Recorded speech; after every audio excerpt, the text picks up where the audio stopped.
Good typography also starts with good alignment. Here's why that's important.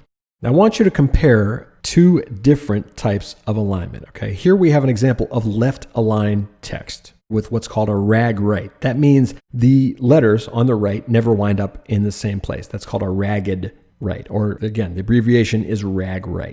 I want you to compare that to this, which is center-aligned text, which I see a lot of. And I'm hopefully going to show you why that's a bad idea. All right, but for now, take a look at these two things side by side. Which is easier to read? Which feels faster to read? Which do you feel like you can move through quicker? In most cases, that's going to be the one on the left, and here's why. There is a common starting point. Every single line begins in the same place. So once we figure out the pattern, once we read from left to right on the top line, we get it. The eye in the brain goes, this is where the line starts, and it automatically goes there at the end of each line. We don't have to think about that. It just happens. It's reflex. By contrast, when you have a center-aligned text like this, where you have a ragged outline on both sides, the starting points are all over the place. Your brain has to do work at the beginning of every single line. It has to hunt and find the beginning of the line and then go, and then hunt and find and go, and hunt and find and go. It's 2 to 3 times to 6 or 8 times the effort. All right? You're making people work to understand what's in front of them. There is nothing good about this. And if I've said it once, I've said it 1,000 times. Paragraphs should never be center aligned like this. Never, never, ever don't do it. If you're doing it now, stop doing it and promise me that you will never do it again. All right, you've all seen this before, I'm sure, or some of you have probably seen it. The space between letters is called kerning, and kerning is extremely important to good typographic design. It's critical to legibility, readability, and comprehension. If you look at this example on the right, the reason this is sort of hard to look at is because the spaces between letters varies. It changes. Sometimes there's a lot of space between letters. Sometimes they're jammed up close together. Even if you read the words, your physiological makeup, the way that your brain is wired, the way that you're instinctively built to do things, will keep you fixating on those gaps and those changes over and over and over and over and over again. It's a lot like what we said about contrast. You can't help but notice those differences. It's distraction. So good kerning eliminates that. And I was taught to spot good kerning like this. The space between letters should be filled with the same volume of water. And this applies to the space between words as well. So again, if we look at this example to the right, what do you notice? Look at all the differences, all the gaps in what's happening there. Okay, it's all random, it's all over the place.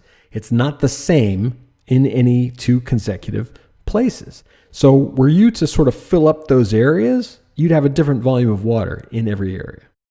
Quick example, all right? I picked this font out of a hat. The kerning here is off. It's inconsistent. And here's how you can tell. If I do my thing where I sort of fill those gaps with water, you see the differences in how much blue, how much area there is in between letters? Over here, the kerning is really loose. Here it's good. That's pretty good. That distance is about what it should be. Couple loose gaps here. Tight gaps here. Really tight gap here. This is pretty good. It's consistent with that first H and E in the. This is a little loose. This is a little loose. These are loose. And the word spacing, the way my instructors would say this is you could drive a truck between those words.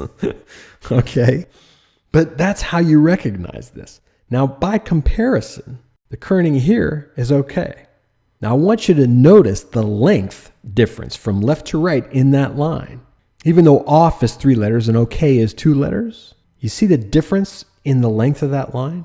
It's much easier to read. The kerning here is okay. Your brain automatically goes from one to the next, to the next, to the next, to the next letter without ever stopping to notice those gaps. Because that's what happens. It's like being interrupted, okay? It's like someone covering your eyes, or if you're trying to walk down the street, it's like someone standing in front of you every 2 seconds, okay? You have to keep stopping. So take a look, notice the difference. Now, in situations down below where you have an R and an N together, like in kerning, K-E-R-N, there's nothing you can do about that gap there. It's always going to be larger, and that's okay. A couple anomalies here and there are all right. That's natural in the letters. If the rest is consistent, the eye and the brain will sort of overlook those and keep going.